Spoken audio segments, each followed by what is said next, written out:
बिस्मिल्लाहिर्रहमानिर्रहीम अस्सलाम वालेकुम। परफेक्ट पीपीएससी एकेडमी में आपको खुशामदीद कहते हैं।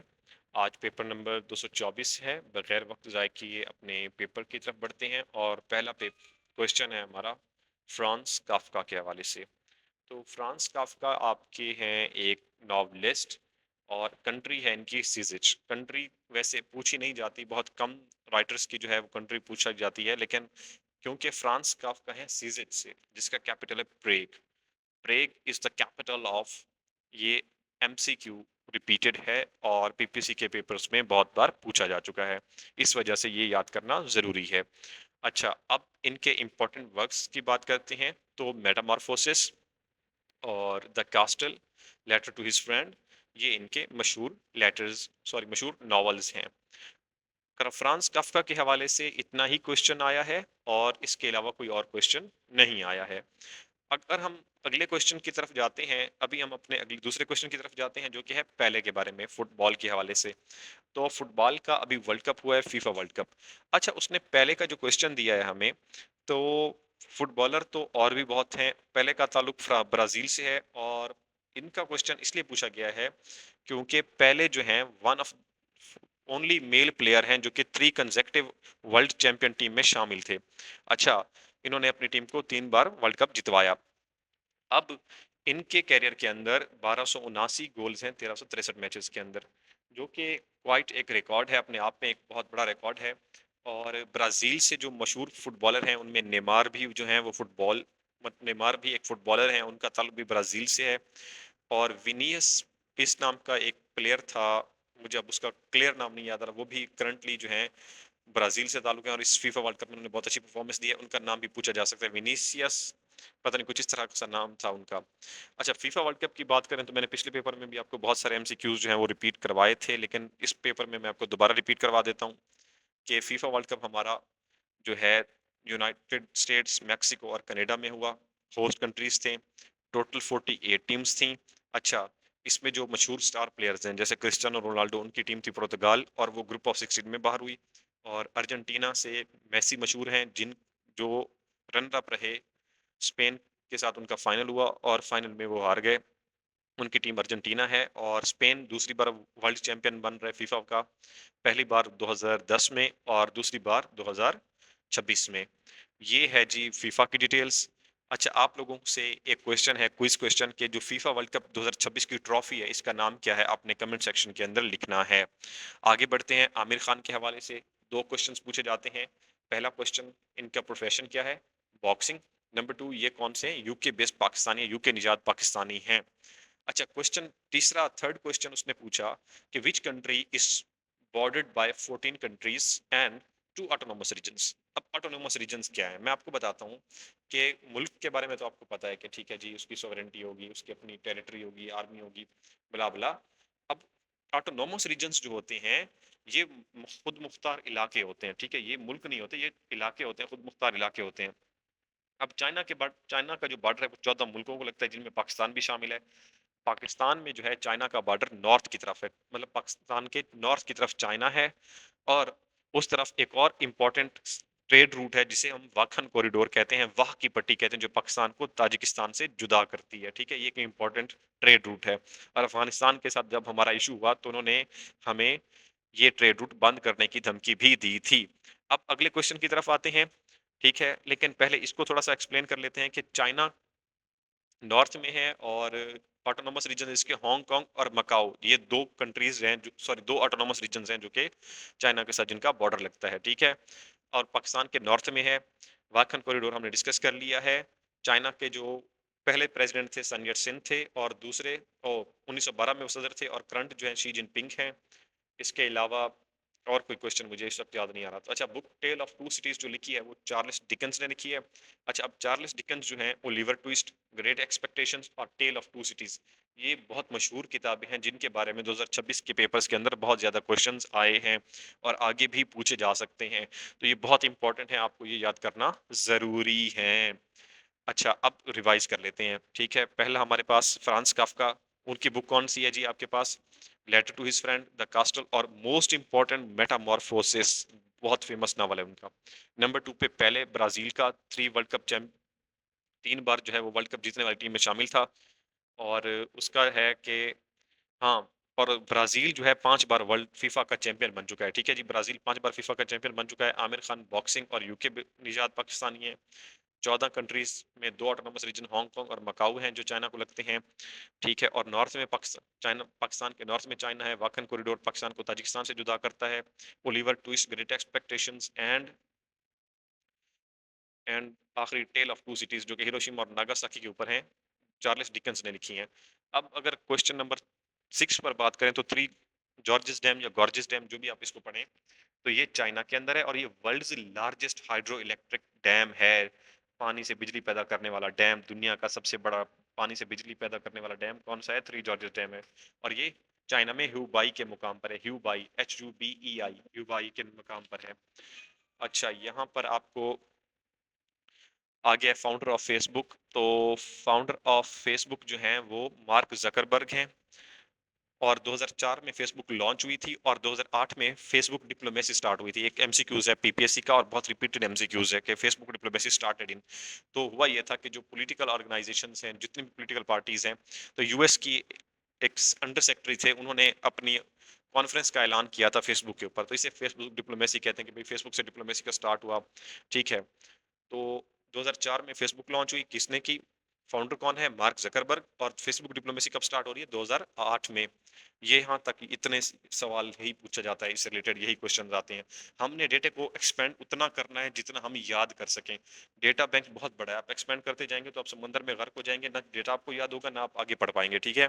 तो हमने आगे भी बहुत सारे पेपर्स करने हैं और इसको भी याद करना है, लेकिन इस तरतीब से हम याद करेंगे कि हमारे ये पेपर जो हैं इतने अच्छे से हो जाएं कि आगे कोई क्वेश्चन जो आए तो हमें वो आता हो, ठीक है? अब एससीओ समिट की बात हो रही है तो 24th एससीओ समिट जो है वो कजाकिस्तान में हुई थी। जो 25वीं है वो कब कहाँ पे हुई? तियानजन चाइना के अंदर।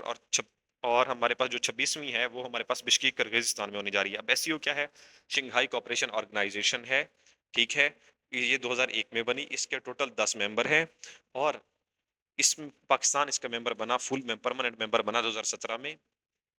इसके जो करंट सेक्रेटरी जनरल हैं वो NURLAN नूरलन है, ठीक है जी? यहाँ से इतने क्वेश्चन पूछे जाएंगे। अब चाइना के हवाले से हमने एससीओ को डिस्कस कर लिया, ठीक है जी? और हमने ये भी डिस्कस कर लिया कि उनके दूसरे सदर और पहले सदर और आखिर अब वाले सदर कौन है? प्राइम मिनिस्टर ली क्यांग, फॉरेन मिनिस्टर वांग वाई। और एससीओ समिट का कौन सा हुआ? 25वां एससीओ समिट तियानजन चाइना में हुआ। उसको 2 ऑटोनोमस रीजन्स और 14 कंट्रीज का बॉर्डर लगता है, ठीक है? इतने क्वेश्चन हमने चाइना से कर लिए, इतना डेटा हमारे पास चाइना का हो गया कलेक्ट। अगर आप इसको उस तरह से बैठते कि पूरा चाइना लिखते, चाइना के बारे में चीजें लिखते, तो कभी भी आपको याद ना होता, लेकिन अभी ये चीजें आपको ये याद हो गई हैं। अब अगले क्वेश्चन की तरफ आते हैं और वो है अंतोनियो गुतरेस का। अंतोनियो गुतरेस का जो ताल्लुक है वो है पुर्तगाल से। और पुर्तगाल से हमारे फेमस और भी सेलिब्रिटी हैं, कौन है जी? आपके क्रिस्टियानो रोनाल्डो। और उनकी टीम पुर्तगाल इस फीफा वर्ल्ड कप में ग्रुप ऑफ 16 में बाहर हुई, यहाँ तक। हाँ, और अंतोनियो गुतरेस क्या है? सेक्रेटरी जनरल हैं किसके? यूनाइटेड नेशंस के। अब यूनाइटेड नेशंस 24 अक्टूबर 1945 को बना। इस इदारे के बारे में आप सब लोगों ने सुन रखा है, इसका हेडक्वार्टर न्यूयॉर्क में है, इसकी 6 ऑफिशियल लैंग्वेजेस हैं। अभी हम इसमें मजीद डिटेल में नहीं जाएंगे। और अंतोनियो गुतरेस इसके 9 सेक्रेटरी जनरल हैं। अच्छा, अब आगे बढ़ते हैं। इसके 2 इदारे, एक जनरल असेंबली यूएन का जिसमें 193 मेंबर्स हैं, और दूसरा सिक्योरिटी काउंसिल होता है जो कि हंगामी इजलास तलब करता है किसी भी मसले के ऊपर, और अमेरिका साहब फिर वीटो कर देते हैं। तो उसके 5 परमानेंट मेंबर्स हैं और 10 जो हैं नॉन परमानेंट मेंबर्स हैं। अब 5 परमानेंट मेंबर्स के पास वीटो पावर है, कहीं पे भी किसी मसले के ऊपर भी किसी भी परमानेंट कंट्री ने वीटो कर दिया तो उस मसले को हल नहीं होगा, वो मसला पेंडिंग हो जाएगा। अब आगे बढ़ते हैं। और विच country is not present in south America? तो साउथ अमेरिका के अंदर टोटल 12 मुल्क हैं। अर्जेंटीना, पेरू, चिली ये साउथ अमेरिका में है, और बेल्जियम जो है वो साउथ अमेरिका में नहीं है। तो यहाँ तक आपको कोई कन्फ्यूजन है तो आप मुझे कमेंट सेक्शन के अंदर बता सकते हैं कि कोई चीज़ आपको समझ में नहीं आई, वो मैं आपको समझा दूंगा, बता दूंगा, ठीक है जी? आगे बढ़ते हैं और अगला क्वेश्चन है जी, a war fought between 2 and more than 2 countries, ठीक है जी, but not their direct involvement. ऐसी वार जिसमें कंट्रीज डायरेक्ट पार्टिसिपेट नहीं करती हैं और अपनी प्रॉक्सीज मतलब किसी 2 बंदों को 4 बंदों की तंजीम बनाकर भेज दी कि भाई जाओ और आप वहां पर अटैक करो, तो इसे प्रॉक्सी वार कहते हैं। और प्रॉक्सी वार इसे ही यही होती है प्रॉक्सी वार, जैसे इंडिया इसराइल करते हैं पाकिस्तान के अंदर मुख्तलिफ प्रॉक्सीज के जरिए अटैक्स करवाते हैं सिक्योरिटी फोर्सेस के ऊपर। अच्छा, आगे बढ़ते हैं। इसके अलावा जो कोल्ड वार है उसमें ये होता है कि कोई भी मुल्क, जैसे यूएसए अपनी पूरी ताकत सर्व करता है कि चाइना आगे ना जाए, चाइना और रशिया पूरी ताकत पूरी कोशिश करते हैं कि अमेरिका का बेनिफिट ना हो किसी भी चीज में, तो अमेरिका एंटी अमेरिकन चीजों को सपोर्ट करते हैं वो। तो ये क्या होती है, ये कोल्ड वार होती है, ठीक है जी। इसके बाद होती है साइबर वार। साइबर वार में डेटा हैक कर लिया जाता है और चीजें क्या होती हैं, डेटा चुरा लिया जाता है। और गुरिल्ला वार के अंदर फाइटिंग होती है। अगला क्वेश्चन है हमारे पास, कौन सा है जी हमारे पास, अच्छा जी, तो अगला क्वेश्चन है हमारा रिवर नाइल के हवाले से। और उसमें उसने पूछा है कि ये जो इजिप्शियन सिविलाइजेशन है कौन से रिवर के ऊपर बेस है, तो रिवर नाइल के ऊपर। रिवर नाइल कौन क्या है हमारे पास, दुनिया का सबसे लंबा दरिया, वर्ल्ड्स लॉन्गेस्ट रिवर। और दुनिया का सबसे लार्जेस्ट रिवर कौन सा है, अमेजोन। आपको ये दोनों चीजें, इन दोनों का पता होना चाहिए, लार्जेस्ट अमेजोन है और लॉन्गेस्ट नाइल है हमारे पास। नाइल रिवर हमारे पास 11 मुल्कों की सरजमीन से होकर गुजरता है, यहाँ तक इंफॉर्मेशन इनफ है। इजिप्ट का कैपिटल कायरा है। और इजिप्ट के सदर दो सदूर के बारे में मैंने आपको बताया था पहले, जमाल अब्दुल नासिर जिन्होंने स्विस कैनाल को नेशनलाइज किया था 1956 में। और अनवर सादात 1970 से 1981 तक 82 तक जो प्रेसिडेंट थे, उनको नोबेल पीस प्राइज मिला था। क्यों? क्योंकि उन्होंने क्या किया था, उन्होंने इसराइल को एक्सेप्ट किया था। इजिप्ट की इंफॉर्मेशन यहाँ तक आपके पास कंफर्म हो गई, ठीक है जी। अगला क्वेश्चन हमारा है, अगला क्वेश्चन है जी कि इनमें से कौन सी जो है वो इन मतलब इनमें से कौन सी जो है वो एजेंसी नहीं है, ठीक है, सीक्रेट एजेंसी नहीं है। वो है जी आपके पास इंटरपोल, आपके पास जो है इंटरनेशनल पुलिस है, मोसाद इसराइल की है, और MI6 यूके की है, रा इंडिया की है। तो ये क्या है जी आपके पास, इंटरपोल जो है वारंट वगैरह जारी होते हैं, तो जिसकी वजह से क्या होता है, कोई अगर मुलजिम यहाँ से फरार होते हैं तो पुलिस उसके वारंट जारी करती है और इंटरपोल उसको पकड़ देती है। अच्छा, दुल हस्ती स्टेज 2 जो है वो क्या है, चिनाब रिवर के ऊपर बनाया रहा है, इंडिया एक डैम है ये। और बुंडी बीच के जो हीरो थे, ऑस्ट्रेलिया के अंदर एक ट्रेजिडी हुई थी जहाँ पे बहुत मशहूर हुआ था ये वाक्य, उसके जो हीरो थे उनका नाम था अल अहमद अल अहमद। अच्छा जी, यहाँ पे थोड़ा सा मिसकंसेप्शन हो गई है कि मैंने जब वीडियो रिकॉर्ड की थी तो उस वक्त इसमें जब मैंने देखा तो ऑडियो बिल्कुल नहीं थी। तो अभी मैं क्वेश्चन नंबर रोहिंग्या वाले पे हूँ और यहाँ पे सिंदूर शो कर रहा है, तो मैं आपको, आप मेरी आवाज़ सुनते रहिए, मैं आपको पढ़ा देता हूँ, ठीक है। रोहिंग्या में जो जेनोसाइड हुआ वो कहाँ, रोहिंग्या मुस्लिम्स कहाँ पे, म्यांमार में। और इस जेनोसाइड के ऊपर इन्होंने, म्यांमार में उन्होंने क्या किया, जेनोसाइड किया उनका, और गैम्बिया ने उनके ऊपर केस किया हुआ है, ठीक है। अब बुंडी बीच के हीरो अहमद अल अहमद हैं। और सिंदूर फेस्टिवल जो मशहूर है वो इस वजह से मशहूर है कि यहाँ पे सिंदूर फेस्टिवल, हाँ जी, ये जुलाई के अंदर होता है और इसे रूफ ऑफ द वर्ल्ड कहा जाता है, ठीक है। ये दुनिया का सबसे बुलंद पोलो का ग्राउंड है, the world tallest ground of polo, ठीक है जी, सिंदूर। और ये हर साल जुलाई में मनाया जाता है। अगला क्वेश्चन हमारे पास है जी, IMF वाले पैक, IMF वाले सवाल का ये था कि 37th मंथ का मुहिदा था और इसका नाम था एक्सीडेंट फंड फैसिलिटी। ये सितंबर 2024 में मिला था और $7 बिलियन दिए गए थे पाकिस्तान को, ठीक है जी। और पाकिस्तान की जो पहली फिल्म थी उसका नाम था जी तेरी याद, और उसके जो हीरो थे वो दिलीप कुमार के भाई थे नासिर खान, और आशा भोसले ये जो हैं हीरोइन थी, ये आपके सामने है। गूगल यही बता रहा है, हो सकता है कि ये गलत हो क्योंकि मैंने कोई और नाम पढ़ा था, या हो सकता है कि मेरी गलती हो, लेकिन गूगल हमेशा सही होता है, गूगल के आंसर्स को ही फॉलो किया करें। तो आशा भोसले और नासिर खान जो है वो टॉप एक्टर और एक्ट्रेस थी इस फिल्म के अंदर। और अगला क्वेश्चन है जी कि वर्ल्ड बैंक की तरफ से पाकिस्तान को $700 मिलियन मिलने वाले हैं, ठीक है। ये मुहदा हुआ था 2025 के अंदर। और अगला क्वेश्चन है हमारे पास, हम यहाँ पे सर्च करके देख सकते हैं, मैं आपको सर्च करके दिखाता हूँ। अगला क्वेश्चन है हमारे पास, हाँ जी, पहलगाम इंसिडेंट। पहलगाम इंसिडेंट वाला है कि 22 अप्रैल को पहलगाम का वाकया हुआ, जहाँ पे एक टूरिस्ट पॉइंट था और बहुत सारे लोगों ने आकर क्या कर दिया, दहशतगर्दों ने आकर शहीद, या मतलब मार दिया लोगों को, ठीक है। तो लोगों को मार दिया। अब इसका इंडिया ने इल्जाम लगाया कि पाकिस्तान ने ये करवाया, और 15 दिन बाद 7 मई को उन्होंने इंडिया ने पाकिस्तान के ऊपर एयर स्ट्राइक कर दी, ठीक है, जिस वजह से जंग हुई और 7 से 10 मई तक ये जंग जारी रही। 10 मई को डोनाल्ड ट्रंप साहब ने कह दिया कि बच्चों अब बस करो। जैसे बड़े अब्बा जी कहते हैं ना कि भाई लड़ाई, जैसे ही अब्बा जी आते हैं लड़ाई खत्म हो जाती है, तो अब्बा जी ने एंट्री की और उन्होंने कहा कि जंग बंद करो, और जंग बंद हो गई। तो पहलगाम अटैक कब हुआ? 22 अप्रैल को, 22 अप्रैल 2025 को। और अपना इंडिया ने एयर स्ट्राइक की 7 मई को। तो ये 15 दिन का वाकया बनता है। ये तीनों क्वेश्चंस पूछे जाते हैं, ये तीनों बहुत ही इंपॉर्टेंट क्वेश्चन है, आप इनको ऐसे मत समझिएगा। जो सी पैक का जो दूसरा नाम है वो सी पैक 2.0 है जी, 2.0 या 2.0 नया नाम, दूसरे पैक।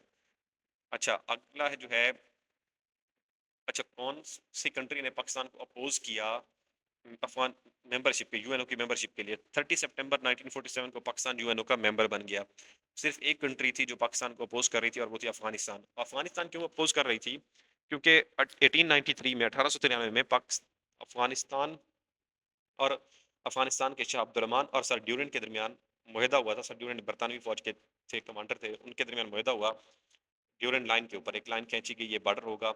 और अफगानिस्तान जब पाकिस्तान बन गया तो अफगानिस्तान वालों ने इसको मानने से, अब अफगानिस्तान कहता है कि इस पर हमारा क्लेम है, ठीक है, लेकिन चीज़ें मुख्तलिफ हैं, इस वजह से अफगानिस्तान हमेशा से पाकिस्तान को अपोज करता आया है।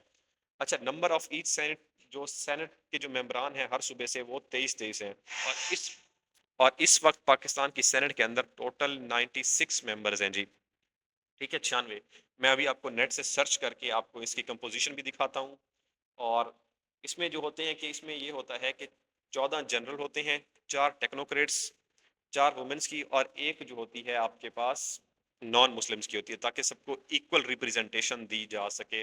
यहाँ तक उम्मीद करता हूँ कि मैं आपको क्लियर करने में कामयाब रह गया। अच्छा, ये सेनेट ऑफ पाकिस्तान की वेबसाइट है, जहाँ पे मैं आपको दिखा रहा हूँ कि कंपोजिशन और सारा कुछ यहाँ पे चीज़ें दिखा दी गई हैं, ठीक है जी।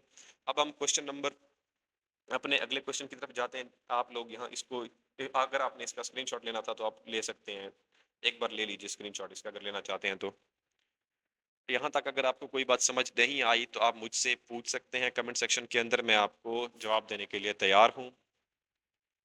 अच्छा, हमारा सेशन स्टार्ट हो रहा है, इसी पेपर्स को हमने अच्छे तरीके से आपको पढ़ाना है, और इतने अच्छे तरीके से और कोई आपको नहीं पढ़ाएगा। तो यकम से ये सेशन सिर्फ उन लोगों को मैसर होंगे जो के सेशन की फ़ी पे करेंगे। अच्छा जी, अगला क्वेश्चन है हमारा कि inflation in Pakistan is mainly due to, Pakistan में जो इन्फ्लेशन है वो डिमांड पुल इन्फ्लेशन है। अब डिमांड पुल इन्फ्लेशन क्या होती है कि हमारी जो पॉपुलेशन है वो बहुत बढ़ रही है, ठीक है। अब गुड्स और सर्विसेज जो हैं उनकी जो डिमांड है वो बहुत बढ़ रही है, लेकिन जो सप्लाई है वो उस तरह से नहीं बढ़ रही है। तो इसे डिमांड पुल इन्फ्लेशन कहते हैं कि जब गुड्स एंड सर्विसेज की डिमांड तो ज़्यादा हो, लेकिन क्या हो, सप्लाई ना हो, तो उसे हम क्या कहते हैं? डिमांड पुल इन्फ्लेशन कहते हैं। तो यहाँ पे जो राइट आंसर है वो डिमांड पुल इन्फ्लेशन है। तो मैं सेशन की बात कर रहा था, तो सेशन की फीस मैंने बहुत कम रखी है, 1200 फीस रखी है, जिसमें मैं आपको पास पेपर की हर तमाम पोर्शंस को अच्छे तरीके से पढ़ाऊंगा सिवाय मैथ के, ठीक है जी। और आगे बढ़ते हैं और इसको देखते हैं कि जी अगला क्वेश्चन हमारा कौन सा है। अगला क्वेश्चन है हमारा कि सागर वीना, हाँ जी, सागर वीना पाकिस्तान की इन्वेंशन है, और रजा करीम जो थे उन्होंने इन्वेंट किया था इसको, और सोल इन्वेंशन ऑफ पाकिस्तान है जी। पाकिस्तान की सोल इन्वेंशन है सागर वीना। और इन्हीं इनकी डेथ हुई, ये इंपॉर्टेंट क्यों है रजा करीम, क्योंकि इनकी डेथ हुई है अप्रैल 2026 में। तो इनके बारे में करंट अफेयर्स का ये क्वेश्चन है, और पीपीएससी ये पूछ सकता है करंट अफेयर्स में, आने वाले पेपर्स में हो सकता है डिप्टी अकाउंटेंट के पेपर में पूछ ले या अगले पेपर्स में पूछ ले, तो ये आपको पता होना लाजमी है। इन्होंने सागर वीना इन्वेंट किया था जी रजा करीम ने। रजा करीम की पिक्चर आप देख सकते हैं, आपके सामने है। और मैं सेशन की डिटेल आपको दे रहा था, तो सेशन में आपको तमाम पोर्शंस पढ़ाए जाएंगे अच्छे तरीके से, वेल तरीके से। और इसमें आपको बोरिंग भी, आप बोर फील नहीं करेंगे, जैसे मैं आपको अभी पढ़ा रहा हूँ। अगर आप, मुझे उम्मीद है कि आप बोर भी नहीं हो रहे होंगे। तो अगर आपको इसकी मजीद डिटेल्स चाहिए तो मुझे मैसेज कीजिएगा। आगे बढ़ते हैं। अच्छा, पाकिस्तान ने एक सैटेलाइट लॉन्च किया था, दरमियान में खबरें गर्दिश की हैं पिछले ईयर कि पाकिस्तान अपना सैटेलाइट लॉन्च कर रहा है। बहुत सारे लोग इतराज़ कर रहे थे कि चाइना से क्यों कर रहा है। तो वो पाकिस्तान और चाइना का जो था वो जॉइंट मिशन था, और यहाँ पे जियाकन सैटेलाइट लॉन्च सेंटर था, वहाँ से पाकिस्तान ने जो अपना सैटेलाइट भेजा था 17 जनवरी 2025 को। अच्छा, Pakistan has approved a climate, अच्छा पाकिस्तान ने जो है क्लाइमेट एग्रीमेंट को अप्रूव किया है पेरिस क्लाइमेट के एग्रीमेंट के आर्टिकल नंबर 6 के तहत। अब यहाँ पे इम्तियाज शाहिद क्या करता है कि वो या तो क्वेश्चन पूरा नहीं देता, या तो वो क्वेश्चन को तोड़ तोड़ मरोड़ के देता है, जिसकी वजह से हमें वो समझ नहीं आता। आगे बढ़ते हैं और क्वेश्चन है हमारा, वाई पाकिस्तान, अच्छा जी, विच पाकिस्तानी प्लेयर, अच्छा हाँ, पाकिस्तान के कौन से प्लेयर ने जो है 6 कंसेक्टिव वर्ल्ड कप खेले, तो वो जावेद मियांदाद हैं। और पहले का क्वेश्चन क्यों आया था, क्योंकि उन्होंने तीन कंसेक्टिव वर्ल्ड कप विनिंग में वो शामिल थे। ठीक है जी, और ब्राजील से उनका ताल्लुक था। और मैं आपसे एक और क्वेश्चन पूछने लगा हूँ, मैं आपसे क्वेश्चन पूछने लगा हूँ कि who is the secretary general of SCO, SCO का सेक्रेटरी जनरल इस वक्त कौन है, आप मुझे बताएंगे, कमेंट सेक्शन में लिखेंगे। अच्छा, 27th अमेंडमेंट जो हुई थी वो इस वजह से हुई थी कि सुप्रीम कोर्ट और दो, एक नया कोर्ट बनाया जो कि कॉन्स्टिट्यूशनल कोर्ट होगा, और उसमें आईनी मामला देखे जाएंगे। तो 27th अमेंडमेंट यही थी। और अब किसी भी अमेंडमेंट को पास करने के लिए 2/3 मेजोरिटी चाहिए होती है। किस, ये अमेंडमेंट कहाँ होती है, हमारे आइन में होती है। हमारा आइन कौन सा है, 1973 का आइन। ठीक है, हमारे दो आइन इससे पहले आ चुके हैं, एक 1956 में जिसको सिकंदर मिर्जा ने एब्रोगेट किया था मार्शल लॉ के तहत, और दूसरा जो हमारा था 1962 का, उसको याह्या खान ने एब्रोगेट किया था। लेकिन जियाउल हक ने 1973 का इनको एब्रोगेट नहीं किया, बल्कि मुलतवी किया था। अच्छा, शेख जैद बिन अन नहियान जो हैं वो दिसंबर में पाकिस्तान आए थे एक रोज़ा दौरे पर, और पाकिस्तान का विजिट करके गए हैं। और वो प्रेसिडेंट हैं इनके, किसके, यूएई के। उनका ताल्लुक है अबू धाबी से। स्टेट बैंक की जो पॉलिसी है वो 10.5% जो है करंट पॉलिसी रे, रेट है जो स्टेट बैंक का, वो 10.5% है। कोप 30 जो है वो बेलम यूएई में हुई थी। कोप 30 क्या है जी, ये क्लाइमेट कॉन्फ्रेंस है यूएन की तरफ से। यूनाइटेड नेशंस क्लाइमेट के लिए कॉन्फ्रेंस करता है हर साल, जो कि नवंबर में होती है। ठीक है, और इस बार ये हो रही है कहाँ पे, तुर्की के अंदर। अब जो कोप 31 होगी वो कहाँ पे होगी, तुर्की अनातोलिया के अंदर होगी, और ये 9 से 20 नवंबर के दरमियान होगी। ठीक है जी। एससीओ 2025 कहाँ पे हुआ, त्यानजन चाइना। देखा, मैंने आपको पहले ही ये क्वेश्चन बता दिया। अब इनके पास क्वेश्चन नहीं था तो ये क्वेश्चन उन्होंने अपनी तरफ से ऐड किया। ठीक है, तो एससीओ जो 2025 का समिट था वो कहाँ पे हुआ आपका, त्यानजन चाइना में हुआ। अगला क्वेश्चन है हमारे पास, Pakistan beat which team in the under 19 world cup by. अच्छा, ये सवाल तो है ही नहीं, पाकिस्तान ने कभी किसी भी टीम को वर्ल्ड कप में 119 रन से शिकस्त नहीं दी। पाकिस्तान 2 बार अंडर 19 का वर्ल्ड कप जीता है। पहला जीता था 2004 में खालिद लतीफ़ की कैप्टनसी में, वो वेस्ट इंडीज से जीता था हमने। और दूसरा हमने जीता था 2006 में सरफराज अहमद की कैप्टनसी में, और उसमें हमने इंडिया को हराया था, लेकिन उस वक्त भी 119 रन नहीं थे। और 119 रन से हमने इंडिया को एशिया कप हराया था। ठीक है, एशिया कप 2025 जो था हुआ था, इसमें हमने हराया था इंडिया को। अब नेक्स्ट क्वेश्चन जो है हमारे पास वो है कि, हाँ जी, यहाँ पे आप देख सकते हैं मैंने गूगल से आपको सर्च करके भी दिखा दिया है। तो ये क्वेश्चन जो है वो नहीं था, ये क्वेश्चन इसने अपनी तरफ से ऐड किया है। और आगे हम पढ़ते जाएंगे इसको। तो दिसंबर 21 2025 को हमने क्या किया, 191 रन से शिकस्त दी, 119 से भी नहीं, 191 रन से शिकस्त दी जी। और अगला क्वेश्चन है बार, Nobel prize in physiology, medicine के अंदर जो 2025 का जो नोबल प्राइज है वो, अच्छा जी, पेरिफेरल इम्यून टॉलरेंस के ऊपर दिया गया, उसकी डिस्कवरी के ऊपर। पेरिफेरल इम्यून टॉलरेंस यानी कि एक डिस्कवरी, एक इम्यून सिस्टम की डिस्कवरी है जो, जिसके ऊपर क्या दिया गया, नोबल प्राइज, मेडिसिन 2025 का नोबल प्राइज दिया गया। अगला क्वेश्चन है जी, नोबल प्राइज इन लिटरेचर, जो 2025 का लिटरेचर का नोबल प्राइज है वो मिला था हाराजन होरकाई को, लसाजन होरकाई को मिला था जी। और कौन से प्रेसिडेंट हैं जिन्होंने दिसंबर 2025 में पाकिस्तान का विजिट किया, यूएई के शेख जैद बिन अल नह्यान ने विजिट किया था। ये चीज़ मैं आपको पहले बता चुका हूँ।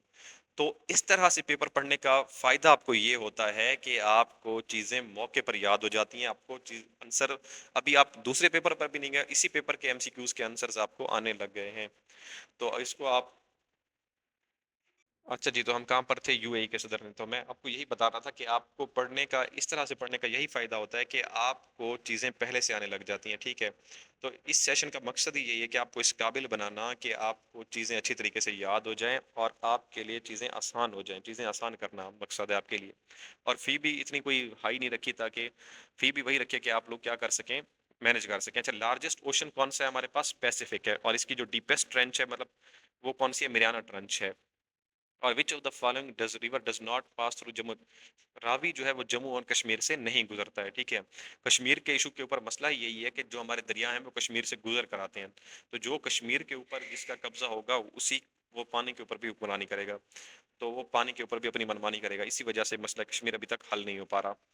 और अगला क्वेश्चन हम देखते हैं यहाँ पर क्या है। मैंने आपको कहा था ना कि वॉइस वाला इशू हो गया है, तो विच फॉर, अच्छा, सेडिमेंट्री रॉक्स जो हैं वो ओशंस के अंदर फॉर्म हो जाती हैं जब वो, एक मिनट, ये क्या हो गया यहाँ पे, थोड़ा सा इशू है, मैं आपको इसको करेक्ट करता हूँ अभी। अच्छा हाँ सॉरी, सुहेल महमूद जो हैं वो D8 कंट्रीज के डेवलपिंग कंट्रीज के जो हैं वो सेक्रेटरी जनरल बन गए हैं। अच्छा, एक ऑर्गेनाइजेशन है जिसमें सिर्फ डेवलपिंग कंट्रीज, 8 डेवलपिंग कंट्रीज हैं ऐड हैं, जिनमें पाकिस्तान, बांग्लादेश वगैरह हैं, मेरे ख्याल से आप इसको सर्च कर लीजिएगा। तो उसके जो सेक्रेटरी जनरल है वो सुहेल महमूद हैं। अच्छा, यूएन ने जो 2025 का जो ईयर है वो रेंज लैंड्स एंड पास्टोलाइट्स का ईयर उसको डिक्लेयर किया था। सॉरी, 2026 के ईयर को रेंज लैंड का मतलब होता है चरागाह, और पास्टोलाइट्स कहते हैं मवेशी पालने वाले को, चरवाहे को। तो ये उनका साल है। जोहरान ममदानी पहले मेयर हैं जिन्होंने क्या किया, कुरान पर हल्फ लिया। सादिक खान लंदन के मेयर हैं जी, और दूसरी बार वो मेयर बन रहे हैं। ऑपरेशन राइजिंग लायन इसराइल ने शुरू किया था ईरान के खिलाफ। और PMEEC जो है ये एक डिफेंस एग्जीबिशन थी। ये क्या थी, डिफेंस एग्जीबिशन थी। जो पेपर के अंदर क्वेश्चन आया था कि ये PMEC ये एक्सपो ये किस चीज की एग्जीबिशन थी, तो ये डिफेंस की, मेरी टाइम एंड डिफेंस की जो थी एक्सपो, एक्सपो था डिफेंस, मतलब ये नुमाइश थी, एग्जीबिशन थी। अगला क्वेश्चन है हमारा, which of the following is behind, अच्छा, इकोनॉमिक कोलैप्स है जी ईरान के अंदर। जो ईरान का जो डाउनफॉल है वो इकोनॉमिक कोलैप्स की वजह से है। और नंबर ऑफ सेनेटर, अच्छा ये कहाँ पे हम पहुंच गए, लार्जेस्ट ओशन के ऊपर पहुंच गए जी। अच्छा, शाहजेब खान ने मिक्स मार्शल आर्ट्स जीते थे जी 2025 में। लार्जेस्ट ओशन में आपको बता चुका हूँ। Boundary between Pakistan and India जो है वो रेड क्लिफ लाइन कहा जाता है उसे। ड्यूरन लाइन पाकिस्तान अफगानिस्तान का बॉर्डर है। Line of control Kashmir, Azad Kashmir और मकबूजा कश्मीर के दरमियान बॉर्डर है। मकमोहन लाइन इस वक्त याद नहीं आ रही। अच्छा, which of the following does not pass through Jammu and Kashmir, ये क्वेश्चन हो गया हमारा। अच्छा, ओशंस, अच्छा, which is formed in ocean over period of time, over of sedimentary rocks जो है वो ओशंस के अंदर फॉर्म हो जाती हैं ओवर पीरियड ऑफ टाइम। अच्छा, अर्थक्वेक को जो मेजर किया जाता है वो P वेव्स और S वेव्स के थ्रू ये होती हैं मेजर करने के लिए। तो जो P वेव्स होती हैं वो फास्टर होती हैं S वेव से। और नॉन कार्बन सोर्स जो होता है ग्लूकोज का, वो ग्लूकोनोजिनेसिस कहा जाता है उसे, ठीक है जी।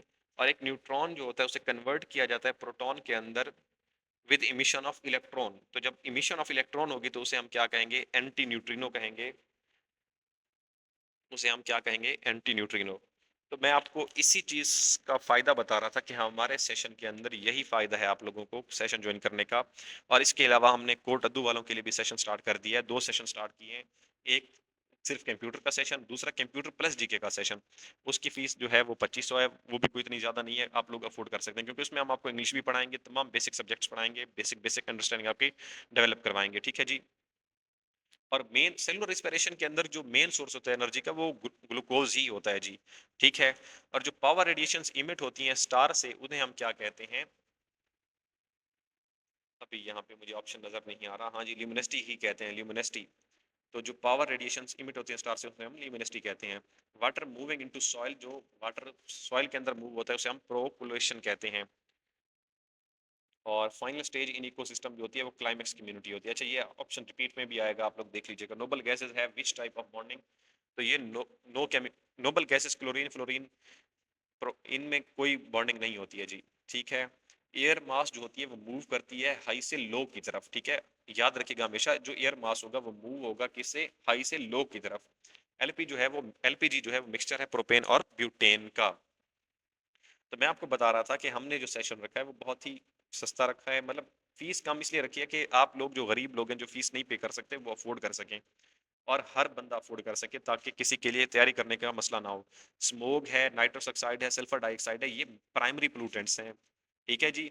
ये प्राइमरी पोल्यूशन का सोर्स हैं, ये प्राइमरी पोल्यूटेंट्स हैं, इन्हीं से ही पोल्यूशन फैलता है मेन, और ये जहरीले होते हैं, एसिडिक होते हैं। कौन सी डिजीज है जो मेटाबॉलिज्म से रिलेटेड है, तो वो डायबिटीज है। ग्लाइकोलाइसिस के अंदर, जब ग्लाइकोलाइसिस का हमारा रिएक्शन होता है तो उसके अंदर जो हमारे पास एंड प्रोडक्ट बचता है ना, वो हमारे पास पायरोवेट होता है। एटीपी तो उसमें खर्च हो जाता है, ठीक है, तो जो एंड प्रोडक्ट बचता है हमारे पास वो पायरोवेट होता है। फॉसिल फ्यूल्स को अगर हम बर्न करें तो एयर के अंदर ऑक्सीजन की इमिशन होती है, ठीक है जी। और बायोगैस तो मीथेन एंड CO2 का मिक्सचर है जी। और एनर्जी जो हम तक पहुंचती है वो फ्यूजन रिएक्शन के जरिए पहुंचती है जी। अच्छा, कौन सा जो है अमीनो एसिड्स कहाँ पे होता है? कोलेजन के अंदर होता है। कोलेजन के अंदर क्या होता है? अमीनो एसिड होता है। अब कोलेजन क्या करता है? कोलेजन हम फ्रिक्शन से बचाता है और हड्डियों को मजबूत रखता है। कॉमेट्स की स्पीड इसलिए तेज होती है, कॉमेट्स की स्पीड इसलिए तेज होती है क्योंकि वो सूरज के ज्यादा करीब होते हैं। अच्छा, bees have to visit how many flowers to make 1 pound? 1 pound honey के लिए उन्हें 2 मिलियन फ्लावर्स से होकर गुजरना पड़ता है। अच्छा जी, who is known as the father of atom bomb? J Robert Oppenheimer. इन्हें क्या कहते हैं? एटम बॉम्ब का फादर कहा जाता है। द प्रोसेस ऑफ रिमूविंग, अच्छा ऐसा प्रोसेस जिसमें हम क्या करते हैं कि हम जब फ्रूट लेते हैं तो उसका जो खाने वाला हिस्सा जिसको हम नहीं खा सकते उसे हम काट कर फेंक देते हैं, तो इसे हम क्या कहते हैं? कोरिंग कहते हैं। अच्छा, जिंदगी की बुनियादी इकाई या बेसिक यूनिट ऑफ लाइफ जो है वो हमारे पास, चाहे वो एनिमल सेल हो चाहे वो प्लांट सेल हो, वो क्या है जी आपके पास? सॉरी, एनिमल और प्लांट टिश्यूज के अंदर जो बेसिक बिल्डिंग ब्लॉक है वो क्या है आपके पास? सेल है, ठीक है। अच्छा, यूएन ने जो कार्बन क्रेडिट प्रोग्राम है that was introduced by Pakistan ने जो इंट्रोड्यूस कराया था, तो उसका नाम था लॉस एंड डैमेज फंड, कि जो लोग मुतासिर हो रहे हैं उनको क्या होगा? लॉस एंड डैमेज फंड दिया जाएगा। अगला क्वेश्चन है हमारे पास, in Pakistan protein is mainly attend by, Pakistan के अंदर जो प्रोटीन हो अटेन की जाती है वो पल्सेस और लिग्यूम्स के तहत की जाती है। हालांकि ऐसा नहीं है, पाकिस्तान में मीट भी एक बहुत बड़ा सोर्स है। Thick waxy outer covering is use to, पर इस थिक वैक्सी आउटर कवरिंग जो होती है उसे वाटर लॉस प्रिवेंट करने के लिए इस्तेमाल किया जाता है। थिक वैक्सी लेयर कब बनती है? जब आप किसी दरख्त के अंदर कोई कट लगाते हैं तो उसके अंदर एक वैक्सी लेयर बन जाती है। वो जो क्या करती है? वाटर लॉस को बचाती है ताकि ज्यादा वाटर लॉस ना हो। अच्छा, final stable and self sustaining community of ecological succession, ये वही क्लाइमेक्स कम्युनिटी, ये वही क्वेश्चन रिपीट हो रहा है। तो इम्तियाज शाहिद की बुक के अंदर और आईपीएस की बुक के अंदर मैंने खुद जो है इनके कंपैरेटिव वीडियो बनाई थी। एक एक ही पेपर इम्तियाज शाहिद से मैंने पढ़कर बताया आपको, और एक ही पेपर इम्तियाज शाहिद से किया, और दोनों में जमीन आसमान का फर्क था। बहुत सारे क्वेश्चंस डिफरेंट थे। 15 क्वेश्चंस का कम से कम 15 क्वेश्चन जो थे जो मैंने देख नोट किए हैं डिफरेंट थे। बिल्कुल स्टेटमेंट डिफरेंट थी, ऑप्शंस डिफरेंट थे, वो उसमें नहीं थे, वो उसमें नहीं थे, तो इतने क्वेश्चंस थे, ठीक है। 10 उसमें से तो मेन डिफरेंट थे, 5 ऐसे थे कि उनके जवाब ही और थे, इधर आईबीएस में और थे, इम्तियाज शायद में उनके जवाब और थे, ठीक है जी। तो आप लोग कोशिश किया करें कि एमसीक्यूज को सर्च किया करें या किसी ऐसे बंदे से पढ़ें जो इसका केपेबल हो। इसीलिए मैं ये सीरीज लेकर आया हूँ ताकि आप लोगों को अच्छे से पढ़ा सकूँ, आप लोगों को बता सकूँ कि यहाँ पे क्या क्या गलती है और किस गलती को आपने अवॉइड करना है, क्योंकि at the end of the day आपके एक एक दो दो मार्क्स बहुत ज़रूरी हैं, तो उनको हमने बचाना है। अच्छा, विच bond prevent energy for cellular activity? तो हाई एनर्जी फास्फेट बॉन्ड जो होता है वो क्या करता है? एनर्जी को बचाता है। और brackish water is usually found in estuaries, जो ब्रैकिश वाटर होता है वो स्ट्यूरेस के अंदर होता है। अच्छा, डिफॉल्ट अलाइनमेंट क्या होती है? डिफॉल्ट अलाइनमेंट ये होती है कि जब भी आप वर्ड ओपन करते हैं तो उसके एक साइड के ऊपर क्या होता है कि आप जो भी लिखते हैं तो वो लेफ्ट साइड के ऊपर लिखा जाता है, इसे क्या कहते हैं? अलाइनमेंट। ये क्या होती है? लेफ्ट अलाइन, इसे हम कहते हैं लेफ्ट अलाइनमेंट। ये सेंट्रल क्या होती है? डिफॉल्ट अलाइनमेंट होती है वर्ड के अंदर, क्योंकि हम इंग्लिश कहाँ से शुरू करते हैं? लेफ्ट से शुरू करते हैं, और उर्दू कहाँ से? राइट से शुरू करते हैं। एक्सएमएल क्या है? एक्सटेंसिबल मार्कअप लैंग्वेज है जी, ठीक है। प्राइमरी लैंग्वेज जो कि एआई यूज करता है उसे हम क्या कहते हैं? पाइथन कहते हैं। Which generation of computer uses microprocessor? अच्छा, पहली जनरेशन के अंदर हमारे पास थे जी वैक्यूम ट्यूब्स, दूसरी के अंदर हमारे पास आईसीस थे, तीसरी के अंदर ट्रांजिस्टर थे, सॉरी दूसरी के अंदर ट्रांजिस्टर और तीसरी के अंदर आईसी, चौथी के अंदर हमारे पास माइक्रो प्रोसेसर, और पांचवी में क्या था हमारे पास? एआई, आर्टिफिशियल इंटेलिजेंस आ गई। शॉर्टकट की टाइम के लिए तो आपके पास कंट्रोल प्लस और ये आपके सामने निशान ठहरा हुआ है। जो वर्ड का पुराना नाम था वो मल्टी टूल वर्ड था जी। और वो क्वेश्चन में भी कह रहा है कि which type of design AI design to create new का मतलब है कि जनरेट करना कोई चीज, तो इसका जनरेटिव एआई ही है जी। शॉर्ट आपको ट्रिक बता रहा हूँ।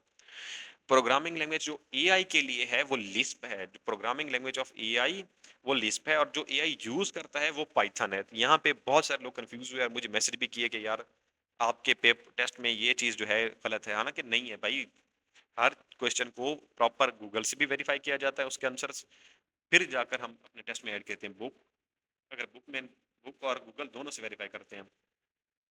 बेसिक मैथमेटिक्स के क्वेश्चंस आपके पास आ चुके हैं। बेसिक मैथमेटिक्स हम नहीं पढ़ाते, मैथमेटिक्स के अंदर आप लोग लेकिन क्वेश्चंस को लाजमी पढ़ा करें। कोई ना कोई ऐसा कॉमन सेंस का क्वेश्चन आ जाता है जो कि आसान होता है, बस हम पढ़ते नहीं है, इस वजह से वो हमारी आंखों से गुजर जाता है, हमारा एक आधा नंबर ज़ाय हो जाता है। जैसे डी मास के क्वेश्चंस हैं, जैसे एक और क्वेश्चन नीचे खड़ा हुआ है, मैं आपको दिखाता हूँ। तो हाँ, जैसे 5 बंदे जो हैं वो एक काम को कंप्लीट कर रहे हैं 6 दिन में, और 6 बंदे वही काम कितने दिन में कंप्लीट करेंगे? तो ये कॉमन सेंस का क्वेश्चन है कि वो 5 दिन में ही कंप्लीट करेंगे, ठीक है जी। लेकिन हम लोग क्या करते हैं कि हम लोग पढ़ते ही नहीं है, और इस वजह से हमारा क्या हो जाता है, एक नंबर क्या हो जाता है, ज़ाय हो जाता है। तो एट द एंड आपका थैंक यू इस पूरी वीडियो को सुनने के लिए। अगर आपको वीडियो पसंद आई है तो आप कमेंट में कमेंट कर सकते हैं, लाइक कर सकते हैं, और सब्सक्राइब और शेयर तो लाजमी कर सकते हैं। अगर नहीं भी पसंद आई तो भी कोई बात नहीं, मैंने बहुत मेहनत की है। अच्छा, आगे बढ़ते हैं, और आपसे आखिर में ये बात करना चाहूँगा कि हम इस बार आप लोगों के लिए जो परफेक्ट पीपीसी एकेडमी है 3 सेशंस ला रही है, ठीक है। कोर टद्दू वालों के लिए 2 सेशंस, और 1 सेशंस जो है हमारी जनरल ऑडियंस है उसके लिए, कि पास पेपर्स आपको इस तरह पढ़ाए जाएंगे। और इसकी फीस हमने रखी है जी 1200, ठीक है। 1200 पर मंथ। जितने मंथ तक पास पेपर्स चलेंगे पर मंथ आपकी फीस होगी 1200। और ये कोई ज़्यादा नहीं है, क्योंकि 2 पेपर्स आपको डेली पढ़ाए जाएंगे, ठीक है, सेशन इसके अंदर, पास पेपर्स के सेशन के अंदर। अब कोड अद्दू वालों के लिए बात करते हैं। तो कोड अद्दू वालों के लिए ये है कि कोड अद्दू से जो है बंदे ताल्लुक़ रखते हैं जिनका डिस्ट्रिक्ट है, तो उनके लिए ये जो जॉब्स आई हुई हैं ये नेमत से कम नहीं है। 10 को आप मल्टीप्लाई करें 10 के साथ, तो 100 बंदे टाइपिंग के लिए जाने वाले हैं, तो 100 बंदों के पास चांस होगा कि वो फाइनल 10 में आएँ। और फाइनल 10 में वो तभी आएँगे जब वो प्लानिंग के साथ तैयारी करेंगे। और प्लानिंग के साथ तैयारी करने के लिए क्या होता है कि पहले आपको टेस्ट को क्रैक करना होता है, फिर टाइपिंग, और फिर आपका इंटरव्यू। तो टाइपिंग और प्रोफिशिएंसी हम आपको करवाएंगे, लेकिन उससे पहले जो है टेस्ट की तैयारी, और वो टेस्ट की तैयारी हम आपको करवा रहे हैं 2 सेशंस के अंदर। पहला सेशन सिर्फ कंप्यूटर का है, अगर आपको लगता है कि आपको जीके की जरूरत नहीं है, सिर्फ कंप्यूटर पढ़ना है, तो कंप्यूटर के लिए भी हमारा सेशन मौजूद है।